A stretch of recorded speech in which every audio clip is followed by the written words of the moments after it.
नरसिंह जी महाराज के इतिहास का वर्णन किया गया। सबसे पहले महाराज मुचकुंद, और वही महाराज मुचकुंद सुभद्र नाम के राजा बनकर के इस धरती पर आए। साथ में आई सतवंती, जो आपकी अर्धांगिनी थी। ग्रंथकार ने वर्णन किया है, महाराज सुभद्र बहुत पुण्यशाली थे और दिन रात खूब पुण्य किया करते थे। लेकिन विधाता की विडंबना, कभी कभी पुण्य करते करते भी न जाने कब आड़े हाथ पाप आ जाता है, कुछ पता नहीं चलता।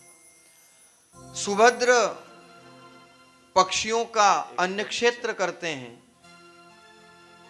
जिस प्रकार से प्राचीन काल में परंपराएं थी, जब खेत में फसल लहलहाती तो राजा महाराजा उस खड़ी फसल को खरीद लिया करते थे और खुली छोड़ देते। जो पक्षी आते दाना चुगते और उड़ करके चले जाते।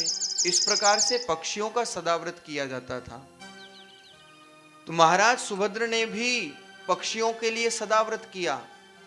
लेकिन जिस स्थान पर पक्षी दाना चुगने के लिए आए, उसी स्थान पर एक ऋषि प्रवर बैठ करके भजन कर रहे थे। पक्षियों ने दाना तो चुगा, लेकिन दाना चुगते चुगते उस ऋषि प्रवर जो बैठकर के भजनिक अवस्था में भजन कर रहे थे, आपने बैठकर ऋषि प्रवर के जो अंग प्रत्यंग हैं उन पर भी चोट पहुंचाई। और परिणाम ये हुआ कि पुण्य करत लागो तिन पापू, विप्र दुखित वेदियो शरापू। महाराज सुभद्र ने किया तो पुण्य था, लेकिन ऋषि प्रवर के काया को जो कष्ट हुआ, उस कष्ट के कारण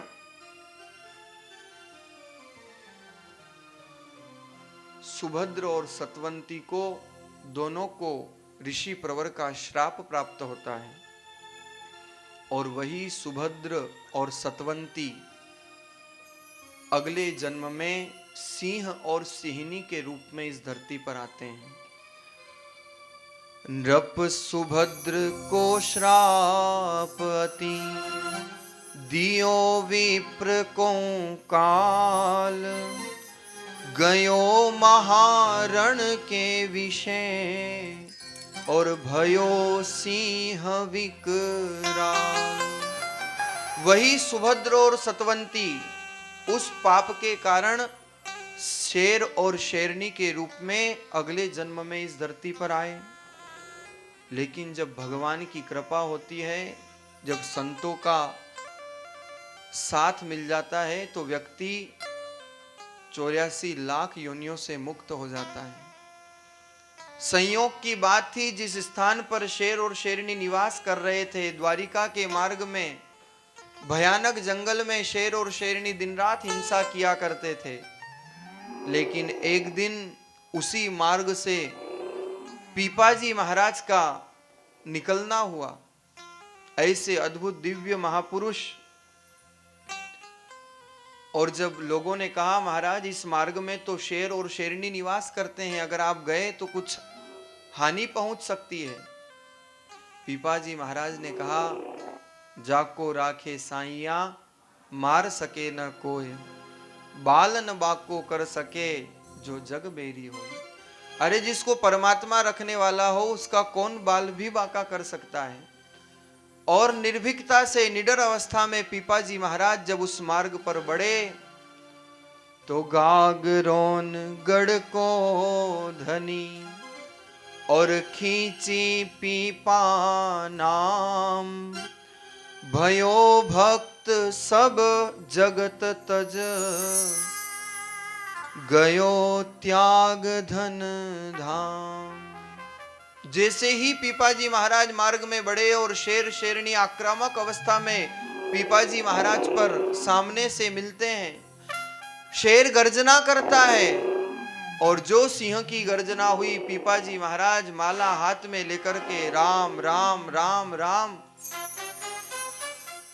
राम राम पीपा जब गावा, राम राम गाइए सभी प्रेम से, पीपा जब गावा, के हर के सब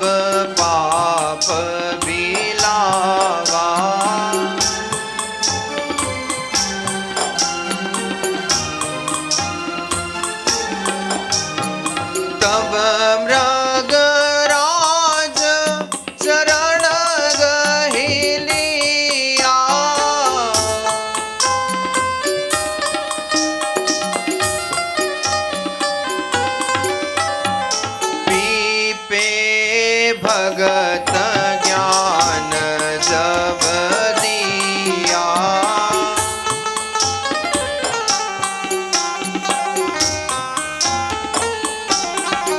पीपाजी महाराज ने जो राम राम राम कह करके शेर को कहा, और शेर जो गर्जना कर रहा था, दहाड़ रहा था, केवल राम नाम के स्मरण मात्र से, श्रवण करने मात्र से प्रशांत हो जाता है।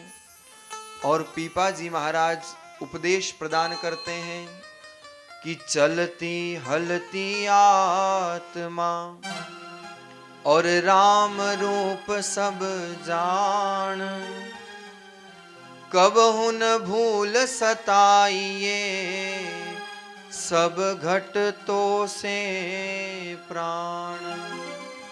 पीपाजी महाराज ने शेर को आदेश दिया, अरे जो आत्मा तुम्हारे अंदर विद्यमान है वही आत्मा संसार के प्राणी मात्र के अंदर विद्यमान है, फिर तुम क्यों किस प्रकार की हिंसा कर रहे हो। और ये छोटा सा पीपाजी महाराज का दिव्य तत्व ज्ञान ऐसा अद्भुत कार्य करता है कि शेर जो हिंसक जीव है अपनी सारी हिंसा छोड़ करके और केवल भगवान के नाम का श्रवण मात्र से उसका मन प्रशांत हो जाता है। जसी आत्मा आपनी तसी पारखी जान, एको दर्द विचार के करिए नाही हान। महापुरुषों ने वाणी में फरमाया है, जैसी आत्मा अपने अंदर है वही तो सामने वाले में भी है, फिर हम क्यों जब अपनी आत्मा को कष्ट नहीं पहुंचाना चाहते तो सामने वाली आत्मा को क्यों कष्ट देते हैं। परमात्मा तो सर्वथा विद्यमान है, राम रया भरपूर दूर काहे को फिरी है। स्वामी रामचरण जी महाराज ने फरमाया अनुभववाणी में कि हमारा राम तो सर्वत्र विद्यमान है। चेतन शक्ति रकार की म माया विस्तार, राम चरण सब आइया अक्षर दोय मंझार। सारा संसार इस दो अक्षरों में समाहित हो जाता है। ऐसा हमारा परमात्मा जो सर्वत्र विद्यमान है। और इसलिए तो गोस्वामी जी महाराज ने डंके की चोट लिखा मानस में, हरि व्यापक सर्वत्र समाना, हरि व्यापक सर्वत्र समाना, प्रेम ते प्रगट होई में जाना, प्रेम ते प्रगट होई में जाना, हरि व्यापक सर्वत्र समाना।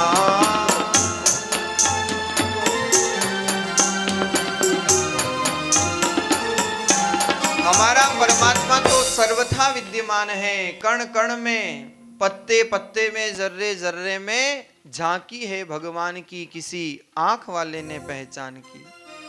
पीपाजी महाराज का ऐसा अद्भुत दिव्य तत्व ज्ञान कि शेर ने सारी हिंसा छोड़ दी और परिणाम ये हुआ कि नाहर को नरसी भयो और नाहरी की भई नार, वे है कन्या ताही एक और ब्यावही नगर अंजार। वही शेर और शेरनी अगले जन्म में इस धरती पर नरसी के रूप में शेर आते हैं और धरती का भाग्योदय होता है। देवता लोग पुष्पों की बरसात करते हैं, जय जयकार करते हैं। बोलिए नरसिंह जी महाराज की। नरसिंह जी महाराज का आविर्भाव इस धरती पर हुआ। सबसे पहले महाराज मुचकुंद, फिर सुभद्र, फिर शेर और चौथे जन्म में आकर के नरसिंह जी महाराज इस धरती